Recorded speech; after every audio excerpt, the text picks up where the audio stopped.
એવું કહેવાય છે કે you can take A horse to a water but you can't make him drink.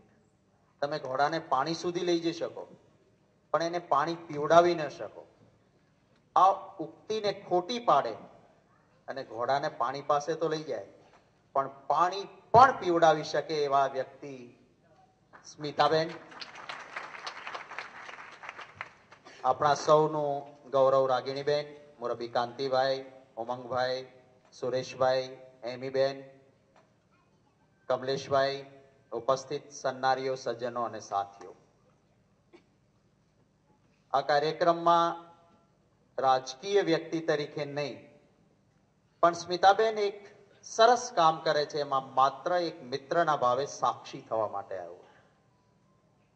ઘણા સમારંભો થતા હોય છે, સ્વાર્થના સમીકરણ સાથેના સમારંભો હોય છે. આ એક નિસ્વાર્થ સાધના સાથે સ્મિતાબેન કાર્યક્રમ કરે છે એટલે આપણા સૌના વતી એમને ખૂબ ખૂબ અભિનંદન પાઠવું. આમ તો હમણાં જ અહીં દિશા કહેતી હતી કે હું પરણી નથી ને આના વિશે ક્યાં બોલું, પણ મને લાગે છે કે નહીં પરણેલા વ્યક્તિઓ જ પરણવા વિશે વધારે સારું કહી શકે. આપણે કોઈ મોડેલ ગાડીનું લેવા જતા હોઈએ છીએ તો કંપની જ જોતા હોઈએ છીએ. એટલા માટે કે એ કંપનીએ ક્યાં ક્યાં મોડેલ આપ્યા અને કેવા સક્સેસફુલ છે એના ઉપરથી આપણે કાર કઈ કંપનીની લેવી એ પસંદ કરતા હોઈએ છીએ. આ કમલેશભાઈ જેવા સ્મિતાબેને આપેલા અનેક મોડેલો મેં જોયા છે અને ફન્ટાસ્ટિક ચાલે છે.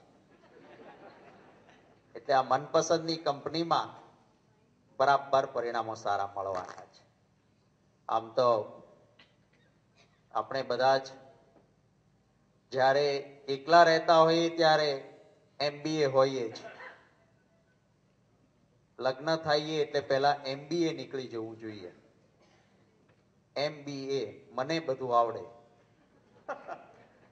મને બધું આવડે માંથી મને એમ હોય કે મને આવડે જ, મારે આ ટ્રાઉઝર સાથે આ જ શર્ટ પહેરાય એ જ મેચિંગ બરાબર છે, આઈ એમ MBA.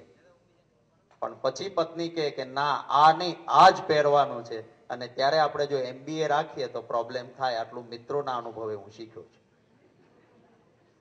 MBA છોડી દેવાનું, બીજાને બધું આવડે એ સાથે મને ગમે તે મારું, મને ગમે તે મારું, પણ એ જ જો તને ગમે તો તારું.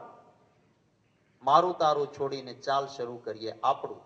આ ગ્રહસ્થીનું જીવન હોય છે અને એ સફળતાપૂર્વક પાર પડે જે અહીંથી ભવિષ્યના ગ્રસ્ત જીવનમાં પગલા માંડવાના છે એમને સૌને મારા તરફથી ખૂબ ખૂબ હૃદયપૂર્વકની શુભેચ્છાઓ પાઠવું છું.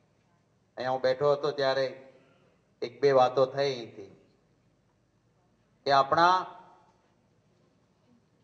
આપણા દેશ અને બહારની સરખામણી આપણે આપણો વખાણ કરીએ એવું નહીં, પણ બેસ્ટ સેલર બુક છે એક the world of 21st century, the world is flat. અમેરિકાના એક કોલમિસ્ટે લખ્યું છે, થોમસ ફ્રેડમેન, અને એણે એમ લખ્યું છે દુનિયાના અનેક દેશો ફર્યા પછી અમેરિકાનો કોલમિસ્ટ લખે છે કે આવતી સદી એ હિન્દુસ્તાનની હશે. અને અનુભવ કરીને યુવાનોની વચ્ચે રહીને લખ્યું છે કે અમેરિકાનો ચાર્ટર્ડ એકાઉન્ટન્ટ ત્યાંના લોકોનું એક એકાઉન્ટ તૈયાર કરે અથવા ત્યાંનો ટેકનિશિયન એક MRI નો રિપોર્ટ તૈયાર કરે, એ જ આઉટસોર્સિંગમાં નેટ પર અહીંયા હિન્દુસ્તાનમાં આવેલો હોય અને હિન્દુસ્તાનનો યુવાન એ જ કંઈ એકાઉન્ટ તૈયાર કરે કે MRI આવેલો હોય એનો ટેકનિશિયન રિપોર્ટ તૈયાર કરે, તો એ બંને વચ્ચેનો ભેદ જોયા પછી જે એક્સપર્ટ છે એને ઇન્ટરવ્યુ કર્યા પછી થોમસ ફ્રેડમેન લખે છે કે હિન્દુસ્તાનના યુવાને તૈયાર કરેલું એકાઉન્ટ કે મેડિકલનો રિપોર્ટ ટેકનિશિયનનો એ અમેરિકાના યુવાન કરતા અનેક ગણો ચડિયાતો હોય. હમણાં એ ઉલ્લેખ થતો હતો ને, ઓવરઓલ બધે જ રિસેશનનો પીરિયડ ચાલે છે, પણ આ રિસેશનના પીરિયડ વચ્ચે ઓબામાએ એમ કહેવું પડ્યું હતું કે વર્લ્ડમાં ભલે રિસેશન હોય, ભલે મંદી હોય, પણ હિન્દુસ્તાન આ રિસેશનમાં પણ સારી રીતે બહાર નીકળી શક્યું છે અને એનો યશ ડોક્ટર મનમોહનસિંહજીને છે.